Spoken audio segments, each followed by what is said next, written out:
자, 우리는 지금까지 어떤 재화에 대해서 물품세를 부과하면 그 재화의 수요자와 공급자 간의 조세 부담의 귀착이 어떻게 결정되는지에 대해서 공부를 했습니다. 자, 그러면 이제 어떠한 생산 요소에게 과세했었을 때 그 요소의 수요자와 공급자 간의 조세 부담의 귀착이 어떻게 이루어지는지 알아볼 겁니다. 자, 먼저 우리 대표적인 생산 요소인 노동에 과세했었을 때 노동의 수요자와 노동의 공급자 간의 조세 부담의 귀착이 어떻게 이루어지는지 살펴볼 거예요. 자, 우리 보시면요. 노동에 대한 수요 곡선이 이렇게 주어져 있고 노동의 공급 곡선이 이렇게 주어져 있습니다. 자, 우리가 기초 경제학 때 이미 말씀드린 바가 있는데 생산 요소 시장에서는 기업이 요소의 수요자로서 행동하게 됩니다. 자, 따라서 이렇게 노동의 수요자는요. 바로 기업이에요. 노동의 수요자가 기업이고 노동의 공급자가 바로 노동자가 되는 겁니다. 요거를 혼동하시면 안 돼요. 자, 생산물 시장에서는 기업이 재화의 공급자고, 자, 일반 가게가 또는 소비자가 그러한 재화의 수요자이지만 생산 요소 시장에서는 기업이 생산 요소의 수요자로 행동한다라는 것입니다. 자, 그리고 우리가 근로소득에 대해서 근로소득세를 부과하려고 하는데 우리가 앞에서 물품세에서 공부한 것과 마찬가지로 어떠한 세금을 수요자에게 부과하건 공급자에게 부과하건 경제적인 효과는 완벽하게 똑같다라고 이미 말씀드린 바가 있어요. 자, 따라서 근로소득세라고 하는 것을 부과할 건데, 자, 노동 공급자에게 부과를 한다면 얘가 1번이겠죠. 여기다가 부과한다면 공급 곡선이 이렇게 회전이동하면서 상방으로 회전이동할 겁니다. 그러겠죠? 자, 만약에 노동 수요자에게 요 세금을 부과한다면 자, 이랬던 노동 수요 곡선이 하방으로 회전이동하면서 이렇게 내려오게 될 거예요. 자, 우리 교과서에서 T%의 세율로 종가세로 부과한다고 했기 때문에 자, 회전이동하면서 이렇게 자, S곡선은 상방으로 회전이동하고 D곡선은 하방으로 회전이동하면서 이동할 거예요. 따라서 우리는 이 경우를 전제해서 분석을 하나 이 경우를 전제해서 분석을 하나 동일한 결과를 얻을 수 있기 때문에 어떻게 분석을 해도 상관은 없습니다. 상관은 없는데 교과서 내용은 노동 수요자에게 부과했다라고 전제하고 있기 때문에 우리는 이 경우를 전제로 해서 분석을 할 거예요. 아시겠죠? 자, 따라서 우리는 이 아래 경우를 전제로 분석을 하겠다. 자, 우리 그래서 노동 수요자인 기업에게 근로소득세를 부과했다라는 것인데 자, 이것은 무슨 소리냐면요. 자, 만약에 우리가 여기다가 부과했다라고 하는 거는 무엇을 의미하냐면 노동자에게 너 월급 받으면 너 받은 월급 중에서 일정 %는 근로소득세로 납부해야 돼. 이렇게 부과하는 거예요. 아시겠죠? 너 회사에서 월급 받으면 네가 받은 월급 중에서 몇 %는 근로소득세로 납부해. 바로 이게 1번 방식이고요. 자, 2번 방식은 어떤 방식이냐면 자, 기업한테 너 종업원들에게 너 노동자들에게 임금 지급할 때 세금을 공제하고 나머지만 입금해 주면 돼. 이렇게 세금을 부과하는 방식이에요. 이해하시겠죠? 자, 세금 떼고 세전 임금에서 세금 떼고 세후 임금만 넣어주면 돼. 바로 이 방식이 바로 2번 방식입니다. 자, 1번과 2번 방식 차이점 기억하시고요. 자, 우리는 2번 방식으로서 조세를 부과했다라고 해볼게요. 자, 그러면 노동 수요 곡선이 이렇게 하방으로 회전 이동하게 됩니다. 자, 그러면 원래의 시장 균형점 여기 2점이었죠. 그래서 원래의 시장의 균형 임금은 W0였었습니다. 자, 그리고 원래의 시장 균형 고용량은 L0만큼 고용되고 있었어요. 자, 그런데 이러한 조세가 부과되고 나니까 수요 곡선이 이렇게 하방으로 회전 이동하면서 새로운 시장 균형점이 F점이 됩니다. 자, 새로운 시장 균형점 F점에서는 임금이 W2가 되는 거죠. 자, 그러면요. 노동자의 입장에서는요. 나 원래 W0의 임금을 받으면서 일하고 있었는데 이러한 조세가 부과된 다음에는 내가 받는 임금이 W2로 하락했네. 그러면 나의 임금이 이만큼 감소했네 라고 볼 수 있을까요? 네, 맞습니다. 자, 노동자의 입장에서는 나는 원래 W0 받고 있었는데 이제는 W2만 받기 때문에 노동자 입장에서는 이만큼의 임금이 하락했다라고 얘기할 수가 있어서 우리 요 세로 길이를 노동자의 부담이라고 부담이라고 얘기할 수가 있어요. 이해하시죠? 자, 그런데 기업의 입장에서도요. 자, 노동자들에게 종전보다 더 적은 임금을 지급하긴 하지만 요 임금만 지급한다고 끝나는 게 아니고 정부에 근로소득세를 납부해야 되기 때문에 근로소득세 요만큼을 납부를 하고 나면 요만큼의 세금을 납부하고 나면 기업의 입장에서도 종전에는 W0의 임금을 주면서 고용했던 노동자들인데 내가 이제 이 사람들을 고용하려면 이 노동자들 계좌에 자, 이 사람들한테 W2를 지급하고 별도로 정부에 근로소득세를 이렇게 납부하고 나면 사실상 나는 이제 W1을 주면서 고용한 셈이 되기 때문에 종전보다 기업의 입장에선 이만큼 임금이 상승한 효과가 발생하게 돼요. 따라서 우리 요 길이는 고용주의 부담, 즉 기업의 부담의 크기라는 걸 알 수가 있어요. 이해하시겠죠? 자, 그랬을 때 정부가 징수하는 전체 근로소득세의 조세 수입은 자, 또 한 번 나왔죠. 자, 조세 수입은 어떻게 구한다? 앞에서 제가 한번 말씀드린 적 있죠. 자, 조세 부과 후 거래량, 그죠? 곱하기 단위당 조세액이라고 했는데 지금 이 경우에는요. 자, 조세 부과 후 거래량은 L1입니다. 따라서 이만큼이 고용되어 있다는 걸 알 수가 있죠. 요 길이가 바로 가로축 길이가 되고요. 자, 두 번째. 자, 조세액인데 우리 조세액은 요 길이로 측정할 수가 있겠죠. 따라서 요 사각형 면적으로서 근로소득세 전체의 조세 수입을 구할 수가 있는 거예요. 이해하시죠? 자, 그랬을 때 이 전체의 근로소득세 조세 수입 중에서 노동자가 부담하는 크기는 요만큼이라고 얘기할 수가 있어요. 요만큼이 노동자가 부담하는 크기이고 바로 여기가 기업이 부담하는 크기라고 얘기할 수가 있어요. 이해하시겠죠? 자, 그랬을 때 이 파란색 면적이 크냐 빨간색 면적이 크냐 즉 상대적으로 누가 더 많이 부담하느냐 하는 것은 결국 무엇이 결정한다? 바로 수요의 가격 탄력성과 공급의 가격 탄력성의 상대적인 크기에 의해서 결정된다 이 얘기예요. 자, 제가 한번 이거를 이미지화 시켜 놓으면은 요걸 이렇게 그릴 수가 있겠어요. 요렇게 사각형 세 개가 각각 조세 수입을 의미한다라고 하면요. 자, 우리가 이럴 수가 있고 이럴 수가 있고 이럴 수가 있겠죠. 요렇게 자, 그리고 나머지는 빨간색으로 이렇게 채울 수가 있겠죠? 얘를 1번, 2번, 3번 경우라고 볼게요. 자, 우리 그랬을 때 수요의 가격 탄력성. 여러분, 지금 여기서 누가 수요자죠? 기업이야. 기업. 여기선 기업이고요. 공급자는 누구예요? 공급자는 노동자. 자, 그랬을 때 만약에 수탄이 공탄보다 크다라고 하면 상대적으로 누가 더 조세 부담을 많이 지죠? 노동 공급자가 조세 부담을 더 많이 집니다. 자, 그러면 지금 이 이야기가 1번, 2번, 3번 중에서 어디에 해당할까요? 바로 3번에 해당하겠죠. 상대적으로 노동 공급자가 조세 부담을 더 많이 지고 있죠. 자, 만약에 부동호가 이렇다라고 한다면 노동자가 더 힘이 세대. 자, 그러면 기업이 상대적으로 조세 부담을 더 많이 지겠죠. 자, 1번, 2번, 3번 중에서 상대적으로 기업이 조세 부담을 더 많이 지는 건 여기 1번에 해당하겠죠. 이해하시겠죠? 만약에 같다라고 한다면 여기 2번에 해당하겠죠. 이해하시겠죠? 자, 따라서 노동의 수요자와 공급자 간에 누가 더 조세 부담을 많이 지느냐, 덜 지느냐 하는 것은 각자의 가격 탄력성의 크기에 의해서 결정된다라는 것이에요. 아시겠죠? 자, 그런데 자, 이론적으로는 1번, 2번, 3번이 모두 다 가능한데 이제 우리가 현실적으로 한번 생각을 해보자 이 얘기입니다. 현실적으로 여러분 보세요.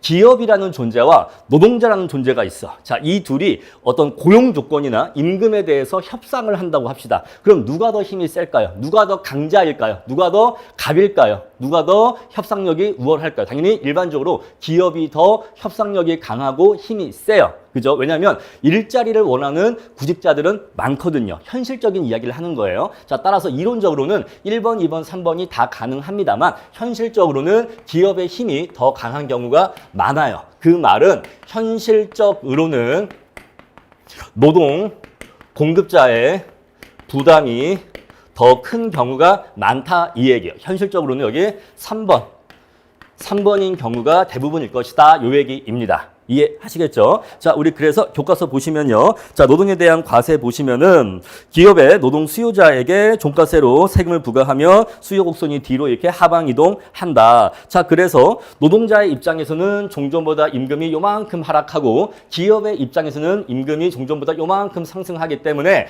각자 조세 부담의 크기를 면적으로 표시하며 요 파란색 면적, 요 빨간색 면적으로 표시할 수가 있다. 자, 그랬을 때 누가 더 조세를 많이 부담하느냐라고 하는 것은 각자의 가격 탄력성의 크기에 의해서 결정되는데 현실적으로는 노동 공급자가 노동 수요자에 비해서 비탄력적이기 때문에 노동자가 기업에 비해서 힘이 더 약하기 때문에 노동자가 기업에 비해서 조세 부담을 더 많이 지게 된다라는 것입니다. 여기까지 정리하고요. 자, 그럼 다음으로 노동 공급 곡선이 후방 굴절할 때 어떻게 되는지 살펴볼 건데요. 자, 그런데 요것을 제대로 이해하기 위해서는 여러분들이 조세 부담에 대해서 두 가지 기본적인 아이디어를 이해할 필요가 있습니다. 자, 첫 번째 아이디어가 뭐냐면요. 자, 우리 이런 거예요. 자, 어떤 재화의 가격이 100원이었다라고 해볼게요, 현재. 자, 그런데 여기에 만약에 30만큼의 종량세가 부과되었다라고 해볼게요. 자, 30만큼의 종량세가 부과되었다라고 했었을 때, 자, 그럼 이제 이 30을 소비자와 생산자가 각각 얼마씩 나누어 가져야겠죠. 자, 만약에 우리가 소비자가 이렇게 있고 생산자가 이렇게 있었을 때 만약에 소비자가 이 중에서 20을 부담했다면 나머지 10은 누가 부담했을까요? 생산자가 부담했겠죠. 자, 10을 이렇게 부담했겠죠. 자, 또는요, 이렇게 부담할 수도 있죠. 자, 소비자가 25를 부담하고 생산자가 5만 부담했을 수도 있겠죠. 이럴 수도 있죠. 그죠? 자, 그리고 만약 극단적으로, 자, 우리 소비자가 이러한 조세 부담을 전부 다 부담하고 생산자는 전혀 부담하지 않을 수도 있겠죠. 자, 이 말은요, 요건 지금 뭘 의미하는 거예요? 소비자는요, 원래 100을 주고 사던 물건을 이제는 하나에 130을 주고 산다, 이 얘기예요. 자, 원래 100을 주고 사던 물건을 130을 주고 사면 물건 한 개를 살 때마다 30원씩을 더 내기 때문에 모든 조세 부담을 전부 다 소비자가 부담하고 있다는 거 알고 계시겠습니까? 자, 우리 이러한 경우에는 100% 소비자가 이 조세 부담을 모두 다 부담하고 있는 경우예요. 자, 이때 생산자는요, 원래 100에 팔고 있던 물건을 이때도 여전히 100을 받고 팔고 있기 때문에 생산자는 조세 부담을 한 푼도 지지 않아요. 그렇죠? 자, 우리 이때는 생산자는 조세 부담을 한 푼도 지고 있지 않다는 걸 알 수 있어요. 자, 바로 이게 극단적으로 한쪽이 조세 부담을 모두 지는 경우입니다. 물론 반대로도 할 수가 있어요. 생산자가 모든 조세 부담을 다 지고 소비자는 한 푼도 조세 부담을 지지 않는 경우도 당연히 상정할 수 있어요. 그렇죠? 자, 일단 이렇게 이해하시고, 자, 그러면 이제 조금 더 논의를 이어가 봅시다. 만약에 이럴 수도 있을까요? 자, 소비자가 40의 조세를 부담해요. 부과된 세금은 30인데 소비자가 부담하는 단위당 조세액은 40입니다. 자, 그럼 이러한 경우에는 생산자가 부담하는 조세는 얼마일까요? 이때는 얼마가 돼야 될까요? 0일까요? 아니면 마이너스 10일까요? 마이너스 10이에요. 마이너스 10입니다. 이때는 마이너스 10만큼을 생산자가 부담하는 거예요. 선생님, 이게 말이 돼요? 왜냐면 부과된 단위당 조세액은 30인데 어떻게 이것 때문에 소비자가 제품 한 단위당 40만큼의 조세를 부담할 수가 있습니까? 부담할 수 있어요. 부담할 수 있습니다. 뭔 소린가 하니 여러분, 이거 지금 이런 얘기예요. 자, 원래 하나에 100원짜리 물건이에요. 이 물건에게 단위당 30원의 종량세가 부과되었어요. 그랬더니 소비자가 구입하는 이 물건의 가격이 140원으로 올라간 거예요. 재화의 가격이 140원으로 상승한 겁니다. 그리고 생산자는요, 140의 물건을 판 다음에 30의 조세를 내니까 생산자는 결국 물건 한 개당 110을 받고서 파는 셈이 되는 거예요. 자, 우리가 여기까지가 뭐였냐면요, 소비자가 조세를 100% 부담하는 경우였었어요. 자, 바로 여기까지가 100% 소비자가 조세 부담을 부담하는 경우였었습니다. 그러면 이 경우는 뭔가요? 이 경우는요, 100% 이상의 조세 부담의 전가가 발생하는 경우예요. 자, 조세 부담은요, 반드시 100%까지만 전가될 수 있는 게 아니에요. 100%를 넘어서 100% 이상 전가될 수도 있어요. 바로 지금 이러한 경우를 상정할 수가 있는 겁니다. 다시 한번 처음에 좀 헷갈리니까, 자, 원래 물건이 한 개에 100원이었어요. 이러한 물건에 단위당 30원의 조세가 부과되었어요. 그랬더니 소비자가 이 물건을 구입할 때 내야 하는 금액이 130원이 아니라 140원으로 올라버린 거예요. 그러면 소비자는 이제 종전과 비교하면 물건 한 개를 살 때마다 40원만큼씩을 더 내야 됩니다. 자, 그러면 40원을 더 냈는데 이 중에서 조세로 납부하는 건 30만큼이기 때문에 결국 기업은 종전보다 10만큼을 더 비싸게 파는 셈이 되는 거예요. 자, 우리 이러한 경우에는 소비자에게 100% 이상의 조세 전가가 발생했다라고 하는 겁니다. 만약에 자, 우리 이럴 수도 있어요. 자, 50으로 올라갈 수도 있어요. 그럼 그때는 기업은 마이너스 20입니다. 그 말은요. 자, 100짜리 물건에다가 30에 세금 부과했더니 소비자가 구입하는 물건이 150으로 가격이 올라가고 기업이 받는 돈은 120으로 올라가는 거예요. 100% 이상의 조세 전가가 발생하게 되면 다른 한쪽은 종전보다 더 높은 가격에 또는 더 낮은 가격에 물건을 팔거나 물건을 살 수 있는 거예요. 자, 지금은 제가 소비자에게 조세 전가가 100% 이상 되는 경우를 얘기했지만 생산자에게 100% 이상의 조세 전가가 발생할 수도 있겠죠. 그러면 소비자들은 종전보다 더 싸게 살 수 있게 되는 거예요. 이해하시겠죠? 자, 우리 그래서 조세의 전가라고 하는 것은 결국 제가 지금 이 말씀을 드리려고 하는 거예요. 100%까지만 조세 전가가 발생할 수 있는 게 아니라 100% 이상의 조세 전가가 발생할 수 있다는 거예요. 100% 이상의 조세 전가가 발생할 수 있다. 자, 우리 그러한 경우가 어떤 경우가 있는지 이제 뒤에서 살펴볼 거예요. 자, 그다음에 두 번째 아이디어가 뭐냐면요. 우리가 옛날에 가수 비 아세요? 되게 옛날 이제 가수이긴 한데 요새 분들한테도 이제 벌써 옛날 가수인 것 같은데 그 김태희 씨 남편이죠, 비. 그 사람이 옛날 노래가 태양을 피하는 방법이란 노래가 있었습니다. 아주 옛날 노래인데 저는 그 노래의 제목을 약간 바꿔서 조세를 피하는 방법이라고 바꾸고 싶어요. 조세를 피하는 방법. 이거 아주 기본적인 아이디어인데 재정학을 공부하실 때 이 아이디어를 갖고 계시면 굉장히 쉽게 문제를 푸실 수가 있습니다. 조세를 피하는 방법. 여러분, 만약에 정부에서 맥주한테 맥주세를 부과했다라고 해볼게요. 자, 맥주세를 부과했다. 앞으로 맥주를 마실 때는 맥주 한 병당 500원씩의 세금을 내라. 이런 식으로 맥주에 대한 세금을 부과했다라고 합시다. 자, 그러면 우리가 이 맥주세를 내고 싶지 않아요. 맥주세를 내고 싶지 않아. 그러면 우리가 어떻게 하면 이 맥주세를 피할 수 있을까요? 아주 심플한 방법이 있어요. 바로 맥주를 안 마시면 돼요. 너무 당연하죠? 너무 단순하죠? 자, 나라에서 맥주를 소비할 거면 맥주 한 병당 500원씩 세금을 내라고 물품세를 부과했습니다. 나는 근데 이 맥주세를 내고 싶지 않아 라고 한다면 맥주를 안 마시면 돼요. 내가 맥주를 안 마시면 안 마실수록 맥주 세금을 덜 낼 수가 있고, 만약에 내가 맥주 세금을 한 푼도 안 내고 싶어 라고 한다면 맥주를 한 병도 안 마시면 돼요. 내가 맥주를 전혀 안 마시면 나는 맥주세를 한 푼도 낼 일이 없습니다. 자, 그래서 우리가 조세를 피하는 방법은요, 그 조세가 부과된 물건을 소비하거나 생산하지 않으면 돼요. 이해하시겠죠? 소비나 생산을 안 하면 그 재화에 부과된 세금을 피할 수 있습니다. 자, 우리가 그래서 앞에서 우리 그 얘기했잖아요. 극단적인 경우에 수요의 가격 탄력성이 무한대인 경우에는, 자, 우리 이러한 경우에 수요자가 조세 부담을 진다고 했나요? 안 진다고 했나요? 한 푼도 지지 않는다고 했죠. 왜 그럴까요? 자, 우리 요 원리를, 이미 앞에서 공부한 이 원리를 이것과 한번 맞물려서 이해해 봅시다. 자, 수요의 가격 탄력성이 무한대이다라고 하는 것은요, 재화의 가격이 1원만 올라도 수요량이 즉시 0으로 떨어지는 그러한 특성을 보여주고 있는 거예요. 가격에 아주 예민한 상태라서 이 재화의 가격이 1원만 올라가면 나 이 재화 한 개도 안 살 거야. 바로 이게 수요의 가격 탄력성이 무한대인 상태야. 자, 우리 이런 사람한테 자, 맥주에 세금이 부과되었어. 그래서 요 세금 때문에 맥주의 가격이 조금 올라갔어. 요 조세 부담 때문에 맥주의 가격이 약간 올라갔어. 그래 버리면 이런 사람들은 맥주에 대한 수요량이 즉시 0으로 감소해 버려요. 한 병도 안 사 먹어 버려. 그렇기 때문에 이러한 경우에는 조세를 부담하지 않는 거예요.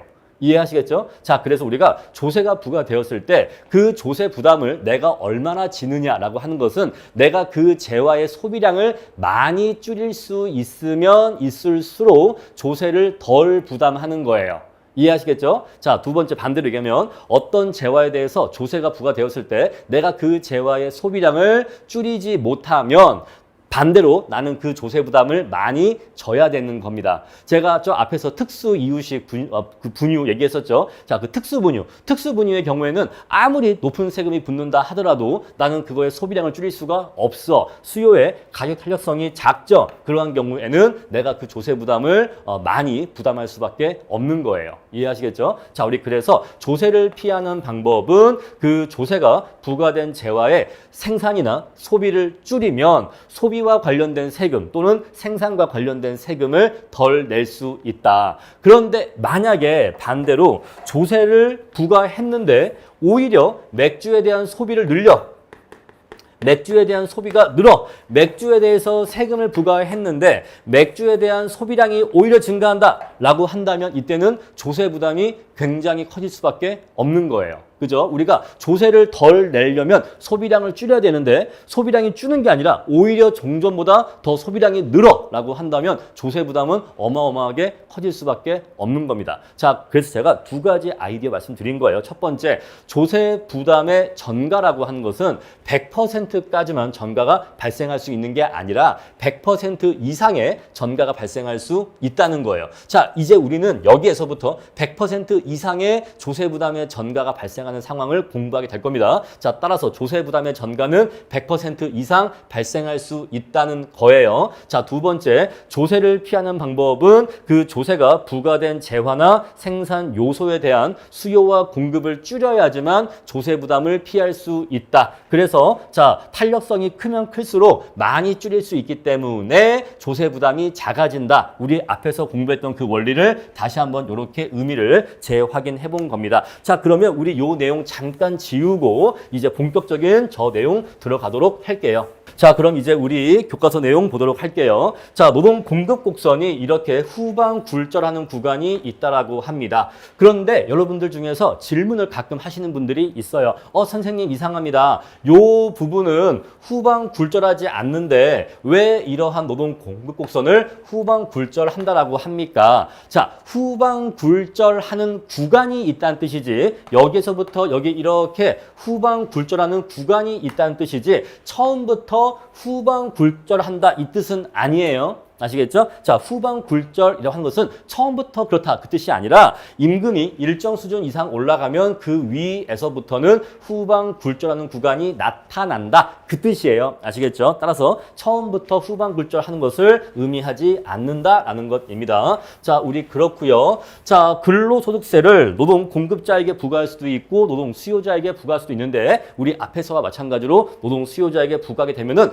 노동 수요 곡선이 하방으로 이렇게 회전 이동 하겠죠. 자, 그러면 최초의 균형점 여기 2.2였을 테니까 최초의 시장의 균형 임금은 W0가 됩니다. 자, 우리 요거의 크기를 100이라고 할게요. 자, 임의의 숫자를 제가 하나 넣은 겁니다. 적당하게. 자, 우리 그리고 그때의 고용량을 L0라고 할게요. 자, 이랬는데 자, 근로소득세를 부과하고 나니까 새로운 균형점이 F점이 되죠. 자, 우리 새로운 균형점은 F점이 되면서 그때의 균형 임금은 W1이 됩니다. 자, 우리 W1의 임금을요. 하나의 제가 가상의 숫자를 넣어 볼게요. 얘를 30이라고 하겠습니다. 자, 그러면요. 그때 또 균형 고용량은 L1이 돼요. 자, 우리가 여기서 뭘 알 수가 있냐면 노동자들은요. 종전에 원래 임금을 얼마 받고 있었냐면 100을 받고 있었습니다. 자, 노동자들은 원래 100을 받고 일을 하고 있었는데 자, 이러한 근로소득세가 부과되고 나니까 노동자들이 받는 임금이 30으로 하락하게 되었어요. 그죠? 100이었던 임금이 30으로 하락하게 되었습니다. 무려 70이나 감소해서 임금이, 그죠? 자, 70이나 임금이 하락했습니다. 자, 그래서 기업체한테 가서 따졌습니다. 고용주에게 따졌어요. 아니, 내 임금이 왜 이렇게 많이 하락한 거예요? 70이나 하락했어요. 왜 이렇게 많이 하락했죠? 라고 따지니까, 왜냐하면 우리가 너한테 임금을 주고 나서 그 다음에 정부에 요만큼의 근로소득세를 납부해야 되기 때문이야. 그래서 근로소득세 부담이 발생했기 때문에 너희들의 임금도 내려갈 수밖에 없었어. 라고 하니까 다시 물어봅니다. 노동자들이. 아니 대체 그 근로소득세가 얼마이길래 우리의 임금이 70이나 하락했나요? 그 세금은 50만큼이야. 그 세금은 50만큼이거든? 이 세금의 50을 내야 돼. 그럼 또 이해가 안 가는 거지. 아니 근로소득세의 부담이 생겨서 우리의 임금이 내려갔다라고 하면 최대, 아무리 우리의 임금이 많이 내려간다고 해도 최대 50만큼 내려가는 건 우리가 이해할 수 있어. 뭐 그럴 수 있다고 쳐. 만약에 우리가 최대 다 조세를 부담하면 우리가 50만큼 내려갈 수 있다고 쳐. 그런데 조세 부담은 50인데 나라에 내야 될 세금은 50인데 우리의 임금은 50을 넘어서 70만큼 지금 하락했다고요. 지금 우리의 임금은 70만큼 하락했어요. 이게 50이고 요게 20인 거죠. 합치면 이제 70이 되는 거죠. 자, 70만큼이나 하락했어요. 이건 이해가 안 가요. 왜냐하면 너희들한테 조세가 100% 이상 전가되었기 때문이야 라는 것입니다. 자, 이게 지금 무슨 소리인지 보죠. 자, 지금 나라가 부과한 세금은 얼마예요? 요 세로 길이인 50이에요. 자, 기업은요 노동자들에게 L1만큼 사람들을 고용하면서 그때 임금은 W1을 지급합니다. W1을 지급하면서 요 G점과의 높이인 요만큼의 근로소득세를 이렇게 납부하게 돼요. 자, 그러면 조세 부담은 50입니다. 자, 부과된 조세는 50이에요. 근데 이제 이거를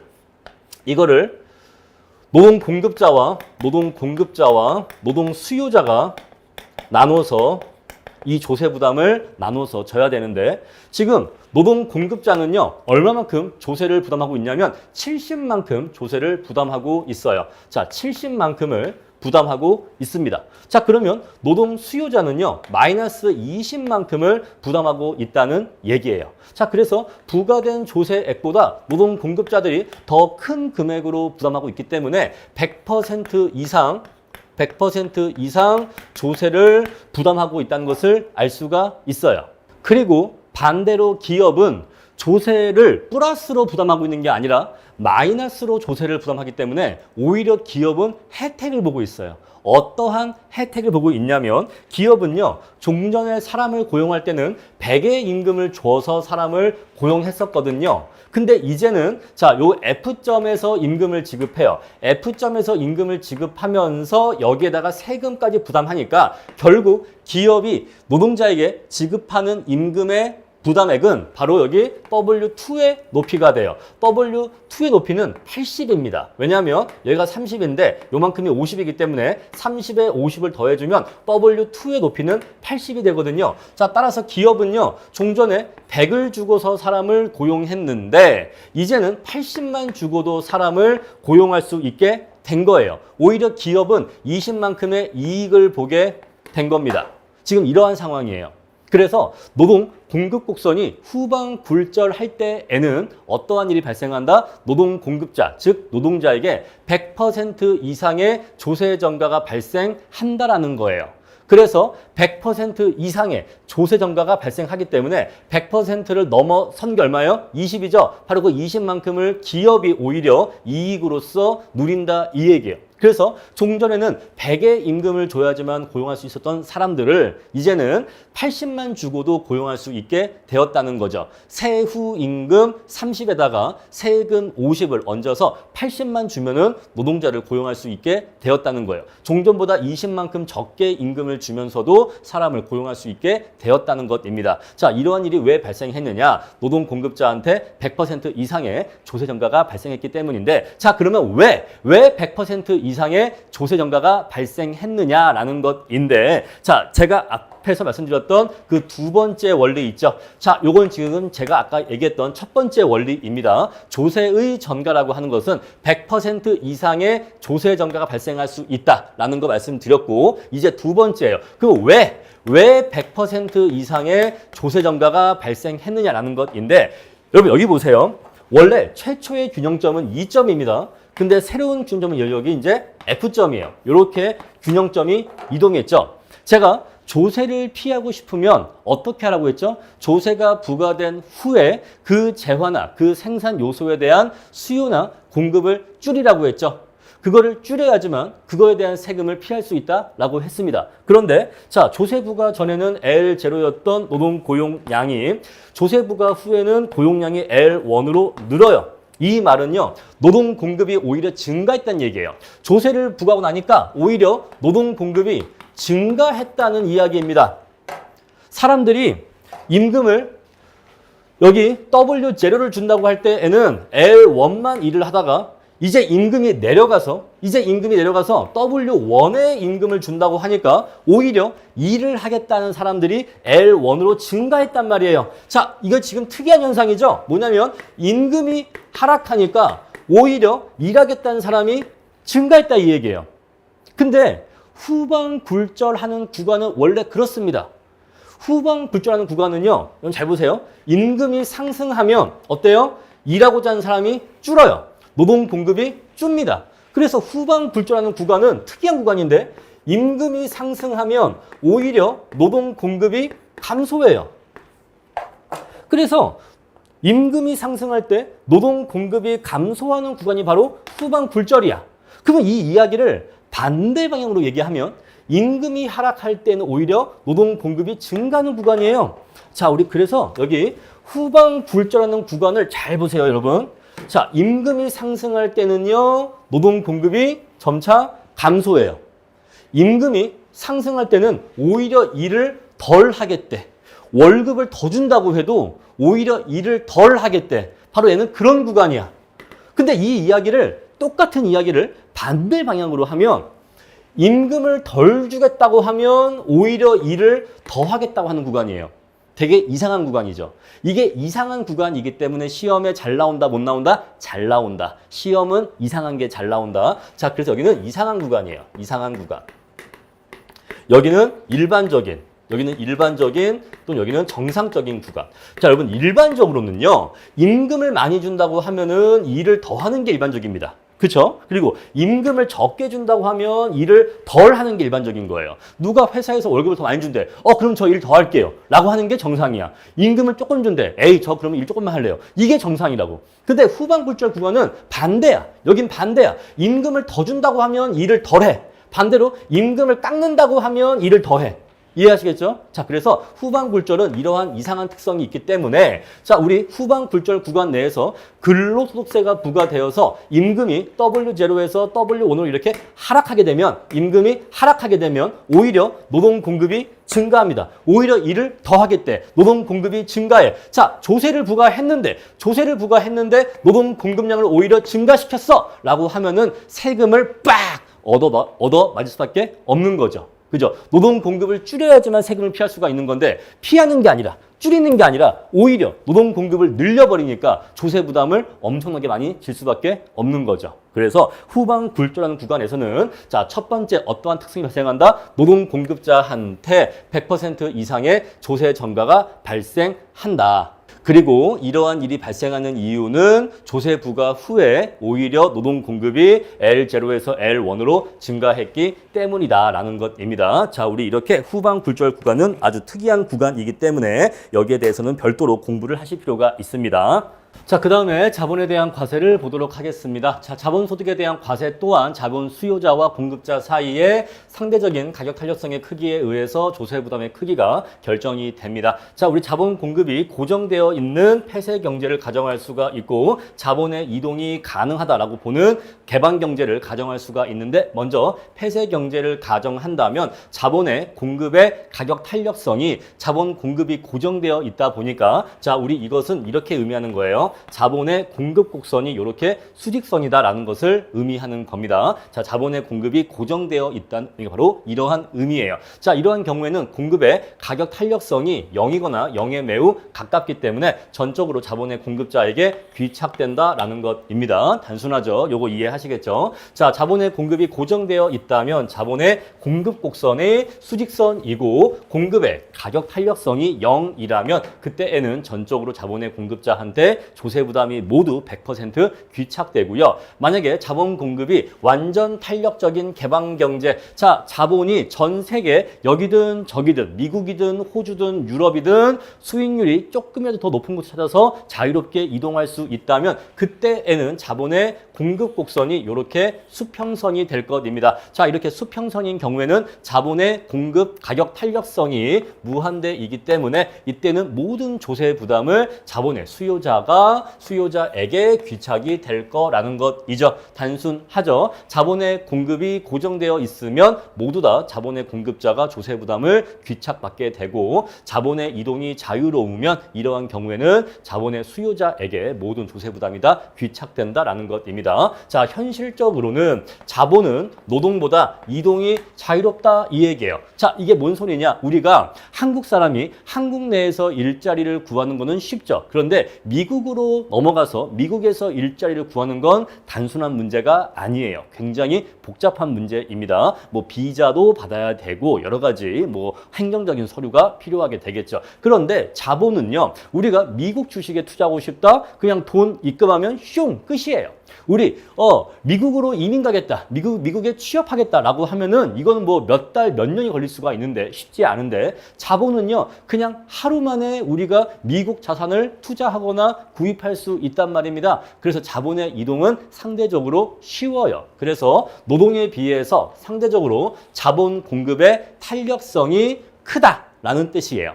노동 공급의 탄력성보다 자본 공급의 탄력성이 더 크다 이 얘기입니다. 따라서 상대적으로 자본 공급자의 조세 부담 비율은 노동 공급자보다 적을 것이다 이 얘기예요. 이해하시겠죠? 자, 자본의 가격 탄력성이 있고 노동의 가격 탄력성이 있는데 가탄이 있는데 둘 중에 뭐가 크다? 얘가 더 크다 이 얘기예요. 왜? 노동의 이동은 쉽지 않은데 자본의 이동은 매우 쉽기 때문에 공급이죠. 공급. 자, 따라서 자본 공급자의 조세 부담이 노동 공급자의 조세 부담보다 작을 거다라는 얘기입니다. 자, 그러한 얘기 가볍게 읽어보시면 되겠어요. 자, 그 다음에 이제 이윤세가 나오죠. 자, 토지에 대한 과세네요. 자, 토지에 대한 과세 보시면요. 자, 토지는요, 생산 요소 중에서 아주 특별한 생산 요소인데, 자, 우리가 토지의 면적은 지구가 처음에 생겨날 때, 물론 그 이후로 약간의 변화가 있었겠지만, 자연물로서 주어져 있는 양이에요. 우리가 인위적으로 한반도 땅 크기를 넓힐 수가 없습니다. 이해하시죠? 자, 우리 그래서 기본적으로 토지의 공급량은 자연물로서 고정되어 있다라고 가정해요. 선생님, 그런데 간척이나 뭐 그러한 개척 사업을 통해서도 더 토지를 늘릴 수 있잖아요. 그거는 물론 굳이 엄밀하게 얘기하면 그런 것들은 사실 토지의 양이 증가했다고 보지 않고 토지의 용도가 변경되었다고 보는데 우리 그런 거 중요하지 않으니까 넘어가도록 할게요. 거기에 대해서 설명하려면 10분 이상 설명할 수 있는데 자, 그런데 토지의 공급은 그냥 고정되어 있다. 이렇게 그냥 정리하고 넘어가 주세요. 우리 경제학 수업에서는 그거 중요하지 않으니까 토지의 공급은 주어져 있다. 고정돼 있다. 이렇게 딱 정리하고 끝입니다. 아시겠죠? 자, 우리 그래서 물리적인 토지의 공급량은 물리적인 토지의 공급량은 수직선으로 주어져 있다. 이렇게 이해하시면 돼요. 쉽게 얘기하면 나만의 토지 땅덩어리 사이즈는 딱 정해져 있다. 이렇게 이해하시면 됩니다. 자, 토지는 공급이 매우 비탄력적이므로 토지에 대한 조세는 대부분 토지 공급자에게 귀착될 것이다. 토지라고 하는 것은 토지에 대한 가격이 오른다고 해서 지가가 오른다고 해서 토지의 공급을 늘린다거나 또는 지가가 하락한다고 해서 토지의 공급을 줄인다거나 할 수가 없다는 거죠. 그래서 일반적으로 매우 공급이 비탄력적이다 요 얘기예요. 만약에 극단적으로 토지의 공급이 완전 비탄력적으로 본다면 완전히 수직선으로 본다면 토지에 대한 모든 조세 부담은 토지의 공급자가 부담하게 된다. 요거 이해하시죠? 자, 그런데 우리 요 내용 저 앞에서 조세의 자본화 설명할 때 제가 위에 한 문장을 그냥 넘어간 부분이 있는데 바로 여기입니다. 바로 요 얘기예요.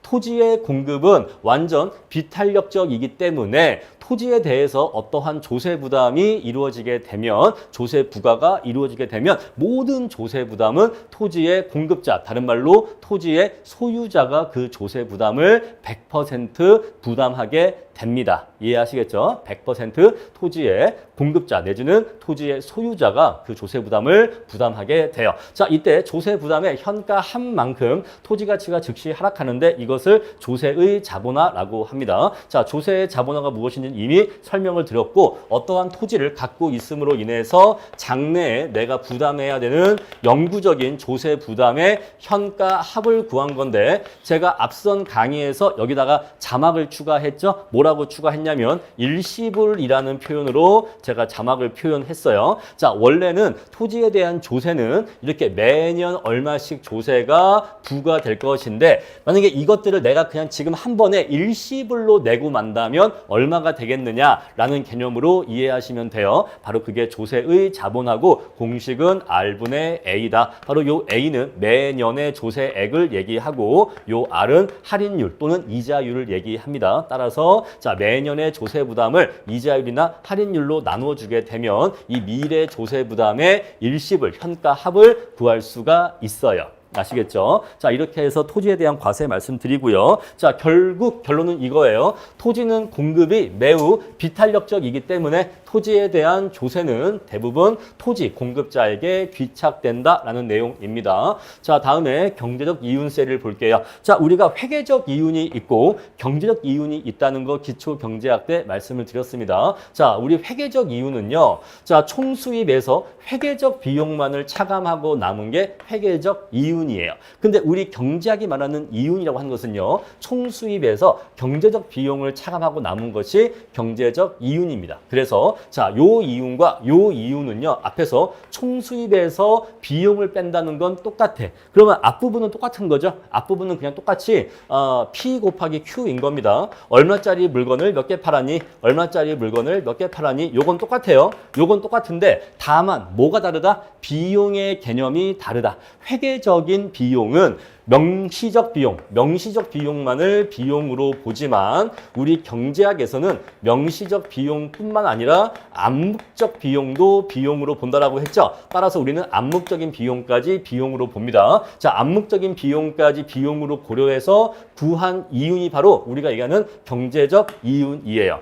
아시겠죠? 자, 그래서 경제적 이윤에 대해서 부과하는 세금을 경제적 이윤세라고 하는데 우리는 앞에 경제적이라는 단어를 빼고 그냥 이윤세라고 합니다. 그냥 이윤세라고 해도 요 앞에는 사실 어떤 이윤이에요? 경제적 이윤에 대해서 부과하는 세금이란 뜻이기 때문에 앞에 경제적이라는 요 세 글자가 숨어져 있는 거예요. 아시겠죠? 자, 그래서 우리가 이러한 경제적 이윤에 대해서 조세를 부과하면, 이윤세를 부과하면 어떻게 되겠느냐라는 것인데, 자, 기본적으로 이윤세라고 하는 거는요, 너 저번에 장사하니까, 너 저번에 장사해서 이만큼의 이윤이 생겼네? 그러면 거기에 대해서 세금을 내. 라는 거이거든요. 자, 그러면 이런 거예요. 자, 우리가 이렇게 사업을 했어요. 자, 여기를 1기라고 합시다. 여기를 2기라고 합시다. 너 1기에 장사해보니까 너 이윤이 이만큼 남았더라. 너 1기에 장사해보니까 이윤이 요만큼 남았더라. 여러분, 1기의 이윤이 얼마가 될지는 1기라는 기간 동안 장사를 해봐야 아는 거 아닙니까? 그렇죠.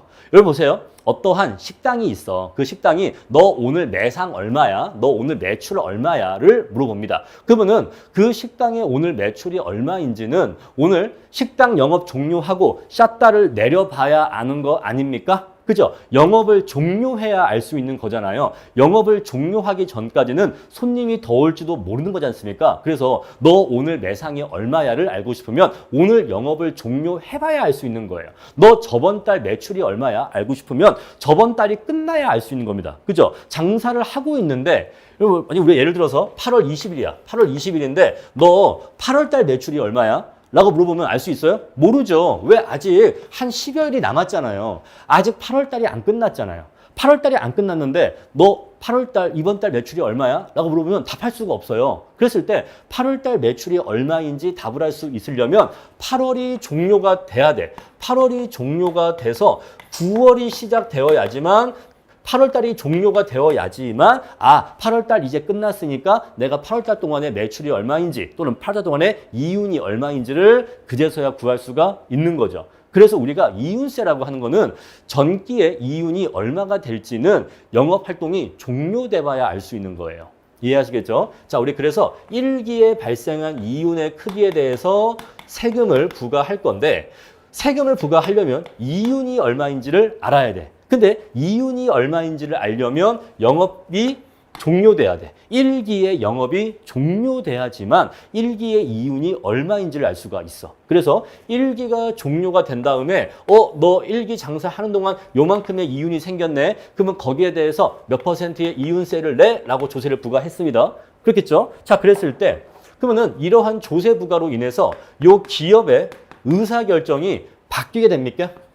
기업의 의사결정이 바뀌게 되냐고요. 자, 기업의 의사결정이라 하면 물건을 얼마에 팔 거냐 그리고 몇 개를 팔 거냐에 대한 결정을 얘기하는데 우리 회사 제품을 얼마에 몇 개를 팔 거냐라는 의사결정을 얘기하는 거예요. 그런데 이것들은 바뀔 수가 없어요. 자, 우리 이윤세율이 20%이든 30%이건 상관이 없어. 20%의 세금을 부과하든 30%의 세금을 부과하건 기업의 의사결정은 바뀔 수가 없습니다.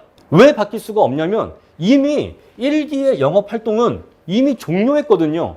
이미 1기의 영업활동은 종료했는데 너 1기 동안 발생한 이윤에 대해서 내가 몇 프로 세금을 매길 거야 라고 한다고 해서 1기에 물건을 얼마에 팔고 몇 개를 팔지에 대한 의사결정이 바뀔 수 있어요? 이미 끝났는데 못 바뀌어. 우리 이것을 기업의 행동에 영향을 미치지 못한다라고 해요. 기업의 의사결정을 바꾸지 못한다라고 합니다. 여기 나와 있죠. 이윤세는 제품 판매가 종료된 후에 그 결과로 파악되는 이윤에 대해서 부과하는 것이기 때문에 기업의 한계 비용, 생산량 이런 것들에 영향을 미치지 못해요. 자, 이런 것들에 영향을 미치지 못하면 기업의 행동 또는 기업의 의사결정을 바꾸지 못합니다. 만약에 기업이 이러한 조세 부담을 회피하기 위해서 자신의 행동을, 자신의 의사결정을 바꾼다면 어떻게 바꿀까요? 자, 만약에 조세 부담을 피하기 위해서 자신의 의사결정이나 자신의 행동을 바꾼다면 어떻게 바꿀 수 있을까요? 이러한 조세 부담을 반영해서 제품의 판매 가격을 올리겠죠. 그리고 앞에서 제가 말씀드린 것처럼 조세를 피하는 방법 어떻게 하면 돼요? 그 재화의 생산량을 줄이면 돼. 그 재화의 생산량은 줄이면서 제품 한 개당 판매 가격은 높이면 조세 부담을 회피할 수 있을 거 아니겠습니까? 그런데 회피를 전혀 못해. 왜? 이미 얼마의 가격에 몇 개 팔았다라는 사실은 이미 역사적으로 끝나 있거든요. 이건 이미 픽스거든요. 이제 내가 바꿀 수 있는 게 없어. 이미 지난 과거이기 때문에 내가 바꿀 수 있는 게 없어. 따라서 기업은 조세를 회피하기 위한 행동을 할 수 있다 없다? 못해. 회피하기 위한 행동을 할 수 없으면 그냥 맞아야죠. 그래서 기업은 모두 다 이러한 조세 부담을 지게 됩니다. 100% 기업이 이러한 조세 부담을 지게 되어 있습니다. 자, 그래서 이윤세는 소비자에게 전혀 전가되지 못해요. 자, 기업이 조세 부담을 회피하거나 소비자에게 전가하기 위해서는 제품의 판매 가격을 높이고 그리고 판매량을 줄여야 되는데 이렇게 하지 못하니까 소비자에게 전혀 전가하지 못하고 모두 생산자가 그러한 조세 부담을 부담하게 됩니다. 자, 이윤세는 소비자와 기업의 행동에 아무런 영향을 미치지 못하기 때문에 우리 이러한 세금을 중립세라고 하고 중립세와 정액세는 사실상 같은 말로 이해하시면 돼요. 정액세는 일정한 금액을 부과하는 세금을 얘기하는데 자, 중립세의 또 다른 말이 정액세입니다. 자, 중립세 내지는 정액세 둘 다 같은 말로 이해하시면 돼요. 사실상 중립세가 되며 사실상 정액세가 되며 따라서 초과 부담은 0이다라는 것인데 자, 초과 부담이 0이다라는 말은 뒤에 가서 바로 뒷장 챕터에서 초과 부담 얘기 나오니까 그때 가시면 왜 중립세나 정액세를 부과하면 초과 부담이 0인지를 쉽게 이해하실 수 있을 거예요. 자, 정리하겠습니다. 어려운 내용 없어요. 경제적 이윤의 크기라고 하는 것은 이 이윤의 크기가 확정되려면 어떠한 영업활동 기간이 종료가 돼야지만 이윤의 크기가 얼마인지를 알 수가 있어요. 장사를 마감해 봐야지만 이 장사 돈을 얼마 벌었는지를 알 수 있다 이 얘기죠. 따라서 이미 기업의 활동은 이미 끝난 뒤에요. 따라서 뒤늦게 요 기간 동안에 발생한 이윤에 대해서 세금을 부과한다고 해도 요 기간 동안에 이미 과거에 이루어진 기업의 활동은 바뀌지를 못해요. 따라서 모든 조세 부담은 전부 다 생산자가 부담하게 되고 자, 우리 이러한 경우에 이윤세는 기업의 이윤에서 일정한 부분을 가져가는 조세가 되기 때문에 일정액을 가져가는 조세가 되기 때문에 정액세가 되고 우리는 이론적으로 이러한 정액세를 중립세라고 합니다. 자, 중립세가 되기 때문에 자, 초과 부담이 0이 된다는 이야기인데 초과 부담의 의미는 뒤에 가서 다시 말씀드릴게요. 자, 그다음에 장기를 보니까 자, 완전 경쟁 시장에서 장기의 모든 기업의 이윤은 0이 된다라고 했죠. 우리 기초 경제학 때 공부했습니다. 완전 경쟁 시장의 장기 균형 상태에서는 P하고 뭐가 일치한다? 장기 균형 상태에서는 P하고 SAC와 LAC가 일치한다고 했죠. 따라서 P하고 A씨가 일치하기 때문에 모두 정상 이윤만 얻는다라고 했어요. 자, 정상 이윤만 얻는다. 그 얘기는 이윤의 크기가 0이다라는 얘기랑 같은 말이라고 했습니다. 자, 이윤의 크기가 0이기 때문에 여기다가 이윤세를 부과한다고 해도 이윤세에 대한 정부의 조세 수입은 발생할 수가 없죠. 이윤이 없는데 거기다가 30% 세금을 때리든 50% 세금을 때리든 과세 표준이 0인데 당연히 정부의 조세 수입은 있을 수가 없겠죠. 자, 그래서 정부의 이윤세 수입은 0원이 되는 겁니다. 아시겠죠? 자, 우리는 지금까지 완전 경쟁 시장에서의 조세 부담의 귀착을 살펴봤고요. 자, 그럼 이제 독점 시장에서 조세 부담의 귀착이 어떻게 이루어지는지 보겠습니다. 자, 우리 독점 시장은 시장 전체의 우하향하는 수요 곡선과 Y절편 똑같으면서 기울기 2배로 내려오는 MR 곡선이 있다라고 말씀드렸고, 자, 이제 우리 완전 경쟁 시장이 아니면 더 이상 기업은 공급 곡선을 가지지 않고 MC 곡선을 가진다라고 말씀드렸습니다. 자, 그래서 이제는 MC 곡선 이라고 얘기를 할 거예요. 자, 우리 독점 기업은요, 이윤 극대화 추구하기 때문에 MR 이꼬르 MC인 점에서 이윤 극대화 생산량 결정하고 그때의 재화의 판매 가격은 P0로 결정을 해서 P0의 가격으로 Q0의 수량을 판매합니다. 자, 원래 이렇게 있었죠. 자, 그런데 이제 독점 기업에게 단위당 T1의 종량세를 부과했다라고 해 볼게요. 자, 이렇게 단위당 T1의 종량세를 부과하면 원래의 MC에다가 원래의 MC에다가 T를 더한 것만큼 그대로 MC 곡선이 T만큼 상방 이동하게 됩니다. 자, 우리 조세 부과 후 새로운 MC 곡선을 이렇게 표시할 수가 있겠죠. 자, 그럼 이제 MC가 바뀌었으니까 독점 기업은 여전히 이윤 극대화 추구하니까 MR 이꼬르 MC를 추구합니다. 자, 그런데 새로운 MC 곡선이 요거기 때문에 자, MR 곡선과 새로운 MC가 만나는 요 점에서 바로 이윤 극대화 생산량 Q1을 결정하고 그때의 재화의 판매 가격은 P1으로 결정하게 됩니다. 자, 따라서 원래 소비자는요, 종전에 P0의 가격을 주면서 구입할 수 있었던 재화를 이제는 P1을 주면서 구입해야 되기 때문에 소비자 부담의 크기는 요 세로 길이로 표시할 수가 있을 거예요. P1에서 P0를 뺀 것만큼 요 세로 빨간색 선의 길이만큼 단위당 조세액을 소비자가 부담하게 됩니다. 자, 그런데 이 독점 기업도요, P1의 가격으로 판매하긴 판매합니다만 P1의 가격으로 판매한 뒤에 여기 T만큼의 조세를 납부해야 되기 때문에 자, 우리 요만큼을 그대로 가져가면 여기라고 이렇게 표시할 수가 있겠죠. 따라서 따라서 독점 기업은 P1에 판매하고 이만큼의 조세를 납부하고 나면 P2의 가격을 수취하기 때문에 결국 독점 기업도 종전과 비교하면 요만큼 더 싸게 판다는 걸 알 수가 있어요. 이해하시겠죠? 자, 종전에 P0의 가격으로 거래를 하던 재화가 이제는 P1의 가격으로 거래가 이루어지기 때문에 요 갭만큼 요거를 이렇게 해볼까요? 다시 자, P0의 가격으로 거래를 하던 재화를 이제는 P1의 가격으로 거래하기 때문에 자, 얘를 한번 50이라고 해볼까요? 그리고 얘를 20이라고 하고 얘를 30이라고 할게요. 자, 그러면 원래 100에 거래하던 재화를 이제는 소비자는 120을 주고서 사야 되기 때문에 소비자가 단위당 20만큼의 조세를 부담한다는 거 알 수가 있고 자, 생산자, 독점 기업은요 30만큼을 내려서 70의 가격을 받고 판매해야 되기 때문에 자 30만큼을 독점 기업이 부담해서 요거 두 개를 합친 게 바로 50만큼의 조세를 부담하게 된다는 것을 알 수가 있어요. 자, 우리가 여기서 뭘 알 수가 있냐면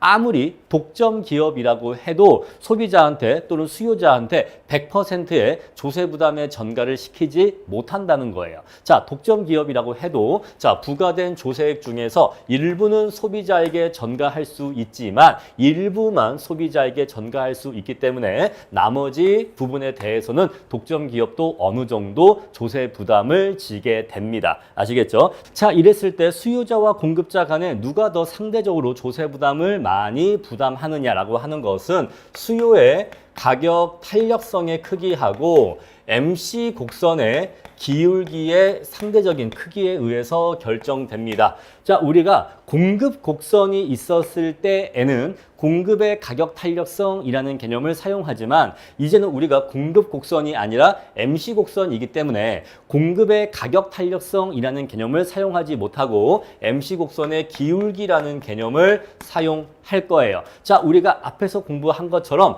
MC 곡선이 급경사일수록 이것은 어떠한 의미로 이해하시면 되냐면 자, 가격 탄력성, 공급의 가격 탄력성이 작다라는 의미로 이해하시면 됩니다. 그러한 의미로 이해하시면 돼. 자, MC 곡선이 완경사다라고 하는 것은 공급의 가격 탄력성이 크다라는 의미로 이해하시면 됩니다. 자, 그래서 수요의 가격 탄력성이 크면 클수록 수요자가 부담하는 조세 부담의 크기는 작아지게 되고요. MC 곡선의 기울기가 급하면 급할수록 독점 기업이 부담하는 조세 부담의 크기는 커집니다. MC 곡선의 기울기가 완만하면 완만할수록 독점 기업이 부담하는 조세 부담의 크기는 작아집니다. 아시겠죠? 자, 우리 그래서 앞에서 완전 경쟁 시장에서는 S 곡선, 공급 곡선이 존재했기 때문에 공급의 가격 탄력성이라는 개념을 이용해서 상대적인 조세 부담의 크기를 구할 수가 있었는데 독점 기업에서는 공급 곡선이 존재하지 않고 MC 곡선이 있기 때문에 우리는 MC 곡선의 기울기라는 개념으로 대신 사용하게 될 거예요. 자, 대신 사용하지만 이렇게 이해하시면 됩니다. MC 곡선이 급경사다라고 하는 것은 공급의 가격 탄력성이 작다라는 의미로 이해하시면 돼요. 자, 그리고 MC 곡선이 완경사다라고 하는 것은 공급의 가격 탄력성이 크다라는 의미로 이해하시면 됩니다. 이렇게 이해하시면 조금 더 이해가 편하실 거예요. 자, 그래서 교과서 보시면요. 4번에 자, 독점 기업이라고 해도 항상 소비자에게 조세 부담을 모두 전가할 수 있는 것은 아니며 독점 기업이 완전 경쟁 시장의 기업보다 소비자에게 반드시 더 많이 전가할 수 있는 것도 아니다. 자, 독점 기업도 소비자한테 조세 부담을 얼마나 전가시킬 수 있는지는 무엇에 의해서 결정된다? 바로 수요의 가격 탄력성과 MC 곡선의 기울기의 상대적 크기에 의해서 결정된다. 그래서 독점 기업이라고 해서 모든 조세 부담을 항상 소비자한테 100%